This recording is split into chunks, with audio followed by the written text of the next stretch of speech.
Students, আজকে আমরা যে টপিকটা নিয়ে ডিসকাস করব এটা হচ্ছে চ্যাপ্টার 5, নাম হচ্ছে গভর্নমেন্ট অফ বাংলাদেশ।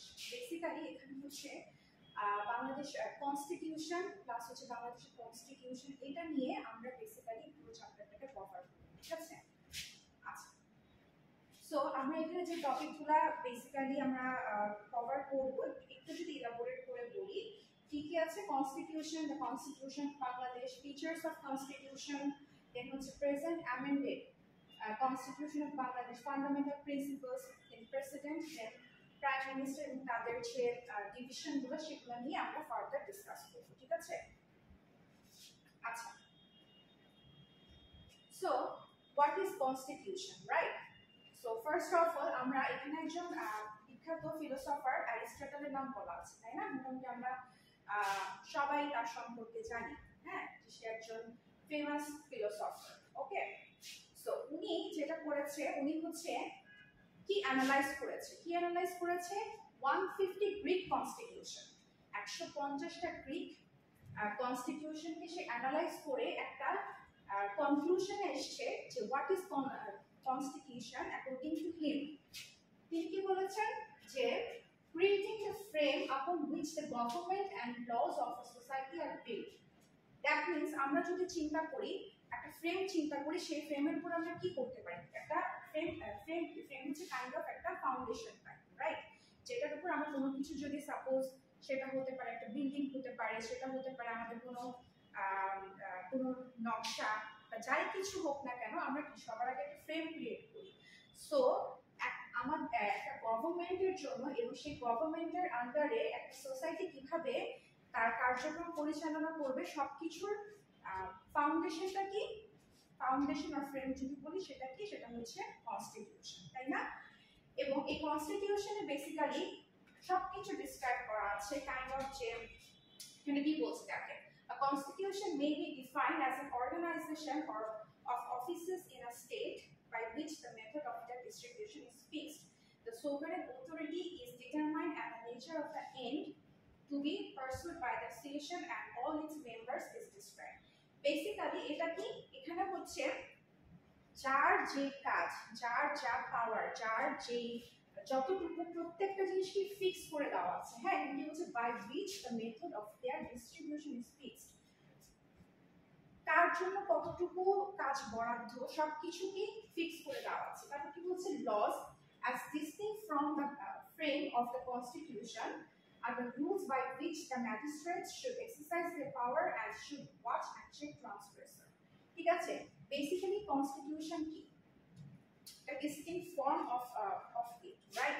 সেখানে কি প্রত্যেকের কাজ কি, কে কি করবে, ঠিক আছে, কোন লতে কি আছে, কে কিভাবে কাজ করবে, কার কতটুকু দায়িত্ব, সবকিছু কি এখানে ল আকারে সবকিছু বলা আছে, ঠিক আছে? আচ্ছা, এখন কথা হচ্ছে আমাদের কনস্টিটিউশন কি রিটেন হয় আর আনরিটেন হয়? দুইটাই হতে পারে, ঠিক আছে? কনস্টিটিউশন রিটেনও হতে পারে, কনস্টিটিউশন আনরিটেনও হতে পারে। বাংলাদেশের কনস্টিটিউশন রিটেন, কিন্তু এরকম কিছু কান্ট্রিজ আছে যেখানকার কনস্টিটিউশন কি রিটেন না। এখন কথা হচ্ছে যে রিটেন না মানে আনরিটেন, রাইট? কিন্তু টার্ম হচ্ছে রিটেন আর আনরিটেন। সো কিছু কিছু কান্ট্রিজ আছে যেমন সান মেরিনোস, দেন কানাডা, দেন ইউকে, দেন ইসরায়েল, দেন নিউজিল্যান্ড, হ্যাঁ, এই কয়েকটা কান্ট্রি কনস্টিটিউশন রিটেন না, আনরিটেন। বাট আনরিটেন কথাটার মানে কি? সেখানকার কি কোনো কনস্টিটিউশন নেই? অবশ্যই আছে, সেখানকার কিছু কনস্টিটিউশন আছে, কিন্তু সেটা কি কোনো ল আকারে লেখা নাই। Because they know their laws, they know their duty, কোনটা ঠিক না তারা সেটা জানে। দ্যাটস ওয়াই তাদের যে কনস্টিটিউশনটা সেখানে কোনো আইন আকারে লেখা নাই যে না এটাই হতে হবে, ঠিক আছে? মানে কোনো ডকুমেন্টস, কোনো রিজিড কোনো বিষয় না, ঠিক আছে? সো বেসিক্যালি যেমন ধরেন কানাডার কনস্টিটিউশনটা কি, ঠিক আছে? কানাডার কনস্টিটিউশন হচ্ছে কি, এটা কোনো সিঙ্গেল ডকুমেন্ট না, এটা কতগুলো সেভারাল ডকুমেন্টসের সমষ্টি, যেটা হচ্ছে আনরিটেন কনস্টিটিউশনের মধ্যে হচ্ছে কানাডার।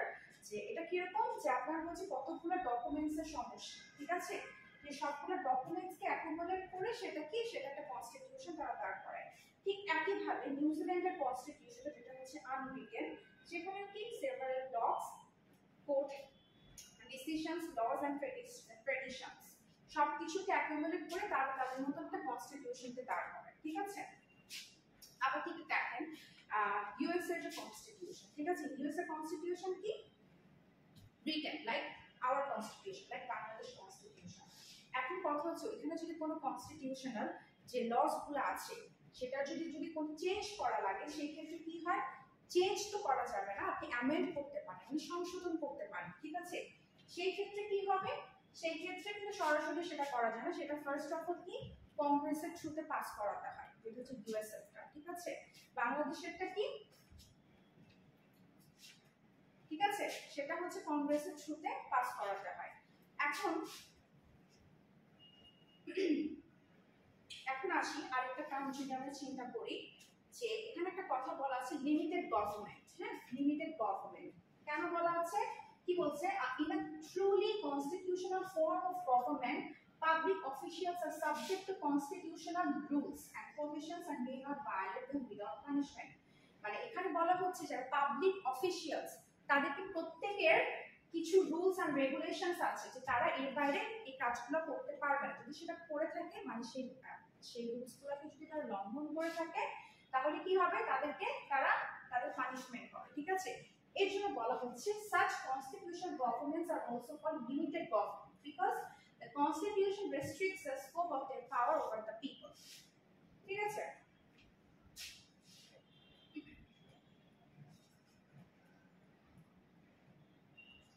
So that's why আমরা এটাকে এভাবে বলতে পারি যে কি the constitution is a basic law or laws of a nation or a state which sets out how that state will be organized by deciding the power and authorities of government between different political units and by stating the basic law making and structural principles of society।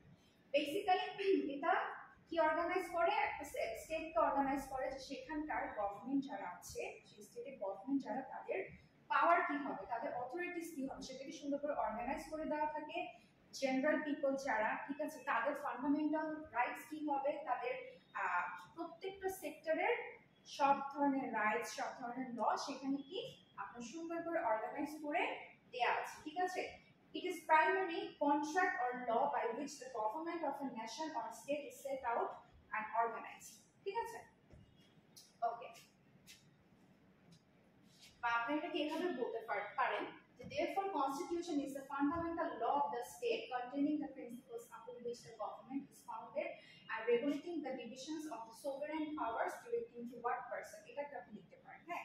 এখন কথা হচ্ছে যদি আমাদের কোশ্চেনে আসে what is constitution according to Aristotle, যদি অ্যারিস্টটলের কথা mention করা থাকে তাহলে অবশ্যই আপনারা এই ডেফিনেশন যেটা মানে অ্যারিস্টটলের অনুযায়ী যে ডেফিনেশন আছে কনস্টিটিউশনের সেটাকে লিখবেন এবং এইটুকু আপনারা ডিসক্রাইব করবেন, ঠিক আছে। এটা হচ্ছে বেসিক্যালি অ্যারিস্টটলের অনুযায়ী, ঠিক আছে। আর যদি আপনাদেরকে এমনিতে বলে হোয়াট ইজ কনস্টিটিউশন, কারণ নাম মেনশন না করে শুধু যদি বলে যে হোয়াট ইজ কনস্টিটিউশন, সেই ক্ষেত্রে আপনারা যেটা করবেন যে সেই ক্ষেত্রে আপনারা এটা অথবা হচ্ছে এটা লিখতে পারেন, ঠিক আছে। আচ্ছা, এখন আমরা আসি দ্য কনস্টিটিউশন অফ বাংলাদেশ। আচ্ছা, এখানে কি বলছে, ফার্স্ট লাইনটা যদি আমরা একটু ভালো করে নোটিস করি আমরা দেখব কি বলা আছে, the constitution of Bangladesh is the supreme law of Bangladesh. Supreme law মানে দ্য হাইয়েস্ট ল, যেটার উপর আসলে আর কোনো ল নাই, ঠিক আছে। এবং এখানে কি বলছে, declares Bangladesh as a secular democratic republic, ধর্মনিরপেক্ষ গণপ্রজাতন্ত্রী, ঠিক আছে, where sovereignty belongs to the people and lays down the framework defining fundamental political principles of the state and spells out the fundamental rights of the citizen।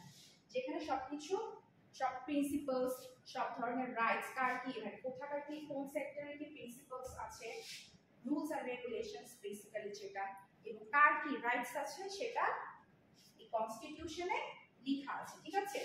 And most important কি, first লাইনটা যদি দেখেন, the constitution of Bangladesh is the supreme law of Bangladesh, ঠিক আছে। যদি আপনাকে ask করা হয় যে why it is said that Bangladeshi constitution is a supreme law of Bangladesh kind of, or why Bangladeshi constitution is called supreme law of Bangladesh, then you may describe this topic. Okay, আচ্ছা basically তাহলে বাংলাদেশের constitution কবে establish হয়, কবে pass হয়? 1972 সালের 4 November এটাকে constituent অ্যাসেম্বলির থ্রুতে পাস করা হয়। ঠিক আছে, কনস্টিটিউয়েন্ট অ্যাসেম্বলির থ্রুতে নভেম্বর 4, 1972 তে এটাকে পাস করা হয় এবং এটা ইফেক্টটা কবে আসে, মানে এস্টাবলিশ কবে হয়? 16 ডিসেম্বর 1972। ঠিক আছে, 1972 সালে 16 ডিসেম্বর আমাদের এই কনস্টিটিউশনটা কি হয়, এটার অ্যাক্টিভ হয় অথবা এটা ইফেক্টে আসে। ঠিক আছে, ওকে। তারপর কি বলছে, the constitution proclaims nationalism, democracy, socialism, secularity as the fundamental principles of the Bangladesh. তারা এই চারটা প্রিন্সিপালকে, ন্যাশনালিজম, ডেমোক্রেসি, সোশ্যালিজম, সেকুলারিটি, এই চারটা প্রিন্সিপালকে ফলো করে আমাদের কান্ট্রির এই কনস্টিটিউশন। ঠিক আছে, এবং কি বলছে, when adopted in 1972 it was one of the most liberal constitution of the time. ঠিক আছে, ওকে। The features, what are the features of Bangladesh constitution which established on 1972 or which came into effect on 1972? Okay, written document কি firstly বললাম যে আমাদের কান্ট্রির যে constitution সেটা কি রিটেন, মানে আমাদের কি পাওয়ার আছে, আমাদের কতটুকু অথরিটি আছে, কার কি রেসপন্সিবিলিটি, গভর্নমেন্টের কতটুকু কি রেসপন্সিবিলিটি আছে অ্যাজ আ জেনারেল পিপল, আমাদের কি রেসপন্সিবিলিটিস আছে, আমাদের কি অথরিটিস আছে। ঠিক আছে, সবকিছু রিটেন, এর বাইরে কোনো কিছুই না।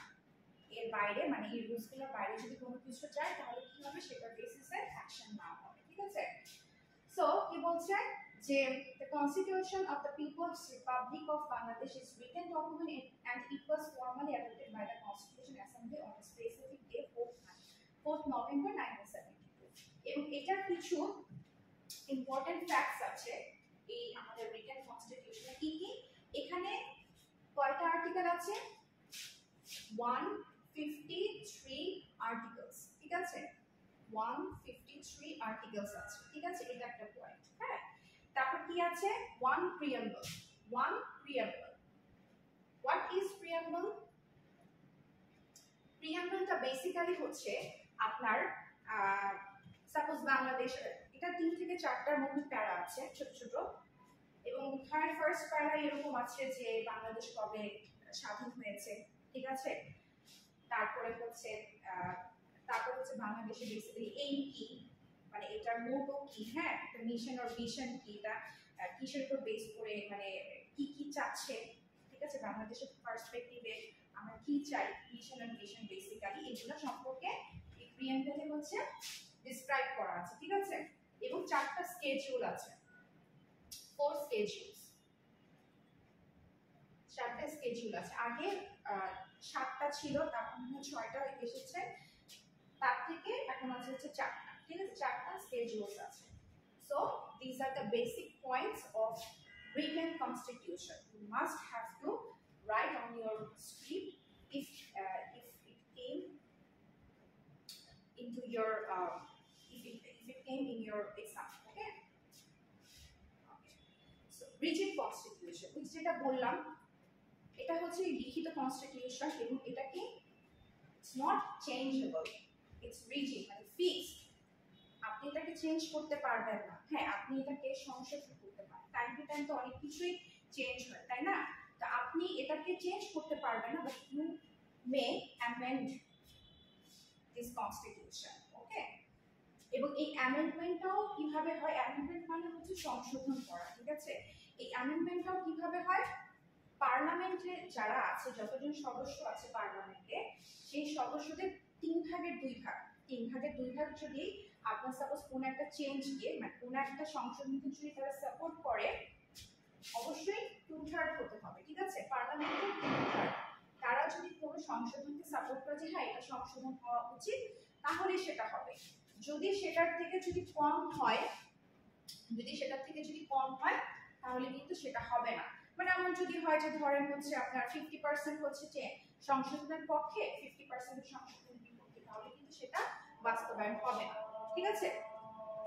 বা ধরেন হচ্ছে 60% হচ্ছে সংশোধন করতে চাচ্ছে না, বা 40% চাচ্ছে, তাহলে কিন্তু সেটা সংশোধন হবে না, because we need 2/3 of the parliament people's consent. তারপরে কি হচ্ছে প্রিয়াম্বল। ফার্স্টে বললাম প্রিয়াম্বলে কি কি থাকে, প্রিয়াম্বলে থাকে হচ্ছে বেসিক্যালি আপনাদের আমাদের দেশ কবে স্বাধীন হয়েছে, আমাদের দেশের এইমস কি, ঠিক আছে, এইমগুলো কি, সেগুলো সম্পর্কে প্রিয়াম্বলে সুন্দর করে ডিসক্রাইব করা আছে, ছোট্ট ছোট্ট একটা প্যারা ওখানে ডিসক্রাইব করা আছে, ঠিক আছে। বেসিক্যালি এটা হচ্ছে একটা মরাল বেসিস, হ্যাঁ। আচ্ছা, supremacy of the constitution. Supremacy কি হচ্ছে ফার্স্টে বললাম যে এটার উপরে আসলে আর কিছু নেই, ঠিক আছে, এটার উপরে আর কিছু নেই। এখানে কি বলছে, the constitutional supremacy has been ensured in the constitution of Bangladesh. Article 7 provides that this constitution is as the solemn expression of the will of the people, the supreme law of republic, and if any other law is inconsistent with this constitution, then other laws shall, to the extent of the inconsistency, be void. Suppose কোন একটা ল, হ্যাঁ ঠিক আছে, এখানে apply করা হলো বা approach করা হলো যেটা কি ইনকনসিস্টেন্ট, যেটা কোনো ধারাবাহিকতা নেই, ঠিক আছে, তাহলে কি সেই লটা কি হবে আপনার ভয়েড মানে খারিজ হবে, ঠিক আছে, সেটা সে কনস্টিটিউশনাল ল হিসেবে কাউন্ট হবে না, বা এটা কি হবে মানে এটা ইরেজ হবে, ঠিক আছে। আচ্ছা, তারপর কি বলছে ইউনিটারি গভর্নমেন্ট সিস্টেম। ইউনিটারি কথাটার মানে কি, ইউনিটারি কথাটার মানে হচ্ছে ওয়ান। আমরা যদি ইউনি কথা যদি চিন্তা করি, ইউনি মানে কি ওয়ান, তাই না। সো ইউনিটারি, এই ইউনিটারি ওয়ার্ড থেকে আমরা বুঝতে পারছি এখানে সামথিং এমন কিছু মিন করছে যেটা কি ওয়ান কে ইন্ডিকেট করছে, তাই না, যে কোনো কিছু একটা পার্টিকুলারলি ওয়ান, ঠিক আছে। So basically unitary government system মানে কি, যে আপনার যা কিছু, আপনার যত ধরনের পাওয়ার আছে, যত ধরনের অথরাইজেশন আছে, সবকিছু কি এই শুধু একটা কনস্টিটিউশনের আন্ডারে পরিচালিত হবে। মানে আমাদের কনস্টিটিউশনে যে 153টা আর্টিকেল আছে, সেই 153টা আর্টিকেলের মধ্যে প্রত্যেকের পাওয়ারস এন্ড অথরিটি ডিসক্রাইব করা আছে, তাই না, সেখানে সবকিছু কিন্তু দেয়া আছে। সো আমাদের যত ধরনের পাওয়ারস আছে, যত ধরনের অথরিটিস আছে, সব কি এটার আন্ডারে, এটার বাইরে কিন্তু কোনো কিছু না। যদি আপনি কোনো একটা রুলসের বাইরে গিয়ে কিছু করেন, তাহলে সেটার এগেইনস্টে কি হবে, আপনাকে পানিশমেন্ট পেতে হবে, ঠিক আছে। সো এর জন্য বলছে যে এটাকে ইউনিটারি গভর্নমেন্ট সিস্টেম, মানে unitary government means all power centralised under the constitution. আপনার যে কোনো ধরনের পাওয়ার বা অথরিটিস কার আন্ডারে, এই কনস্টিটিউশনের আন্ডারে, আর কনস্টিটিউশনের উপরে আর কিছু নেই। This is the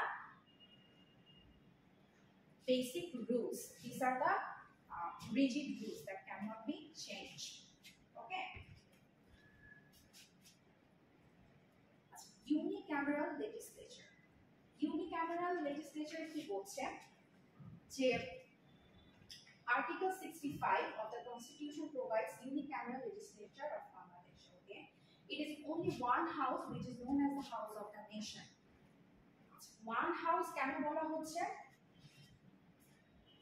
one house এজন্য বলা হচ্ছে যে এখানে ল মেক করবে হচ্ছে একটা গ্রুপ, ল মেক করবে একটা গ্রুপ, কোন গ্রুপ, যাদেরকে হচ্ছে যারা হচ্ছে ইলেক্টেড অফিশিয়ালস, হ্যাঁ, যেসব অফিশিয়ালসরা কি ইলেক্টেড, নির্বাচিত আমাদের দ্বারা, জনগণের দ্বারা, ঠিক আছে, তাদের একটা গ্রুপই যারা কি সব ধরনের ল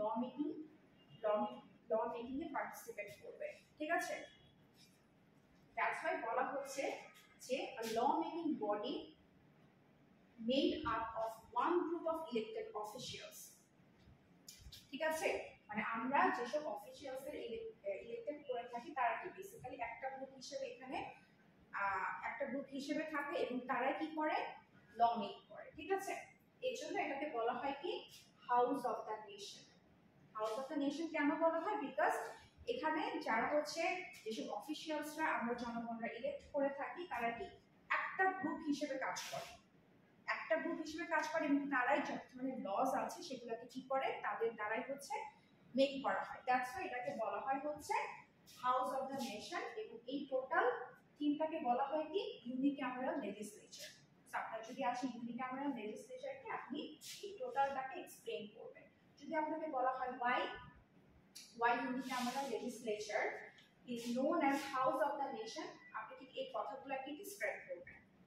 ঠিক আছে, যে আমাদের যে ইলেক্টেড অফিশিয়ালস যারা আছে, যারা হচ্ছে জনগণের দ্বারা ইলেক্টেড, তারা একটা গ্রুপ হিসেবে কাজ করে এবং এই একটা গ্রুপে কি করে, যে কোনো ধরনের ল মেক করে থাকে। ঠিক আছে, যে কোনো ধরনের ল মেকিং এর সাথে একটা গ্রুপই কি কানেক্টেড। দ্যাটস ওয়াই যেহেতু এখানে একটা গ্রুপই সবকিছু করছে, একটা গ্রুপ নিয়েই তো হচ্ছে আপনি টোটাল পারবেন, তাই না? তো তারাই তো সবকিছু করবে। সো দ্যাটস ওয়াই আপনার ইউনিক্যামেরাল লেজিসলেচারকে কি নামেও জানা যায়, হাউস অফ দ্য নেশন। ঠিক আছে, ওকে। আচ্ছা, আজকে আমরা এই চ্যাপ্টারের এইটুকু পর্যন্ত থাকি। আমরা নেক্সট টপিক মানে এটা পার্ট 2টা আমরা হচ্ছে নেক্সট ক্লাসে আমরা দেখব। ঠিক আছে।